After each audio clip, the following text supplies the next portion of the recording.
எனக்கு நிறைய பண வசதி இருக்கு, மனசு நிம்மதி இல்ல, ராவெல்லாம் தூக்கம் இல்லாம தவிக்கிறேன். தண்ணி அடிச்சுட்டு பாடு. காசி தண்ணி மகனே, காசி தீர்த்தம். பிளாக்ல எவ்வளவு பணம் வச்சிருக்க? 20 லட்சம் ரூபாய் வச்சிருக்கேன்.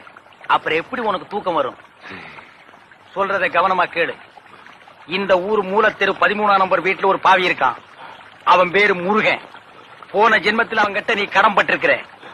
ஒரு 10,000 ரூபாய் கொண்டு போய் குடு. அவன் சாமானியமா வாங்க மாட்டான். எப்படியாவது கெஞ்சி அவனை வாங்க வச்சிரு. அப்பத்தான் உன் பாவம் எல்லாம் தீரும், உனக்கு தூக்கமும் வரும். போ போடா. சாமி பிரசாதம். எதிர்படா.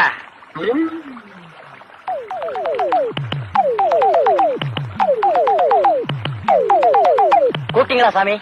வீட்டுக்கு போ. அங்க ஒரு பணக்கார வந்து உனக்கு 10,000 ரூபாய் கொடுப்பான். சரிங்க. அல்ப மாதிரி வாங்கிறாத. அவனை அலைய விட்டு அப்புறம் வாங்கிக்க. சரிங்க. ஏய், பணத்தை வாங்கிட்டு வேற எங்காவது போன, நான் குதிரை ஓட்டுனவன் தாரு குச்சார சொருவி போடுவோம். சொருவி. சரிங்க. வாங்கிட்டு நேரா இங்க வரணும். சரிங்க. போடா. எனக்கு நிறைய பண வசதி இருக்கு, மனசு நிம்மதி இல்ல, ராவெல்லாம் தூக்கம் இல்லாம தவிக்கிறேன். தண்ணி அடிச்சுட்டு பாடு. காசி தண்ணி மகனே, காசி தீர்த்தம். பிளாக்ல எவ்வளவு பணம் வச்சிருக்க?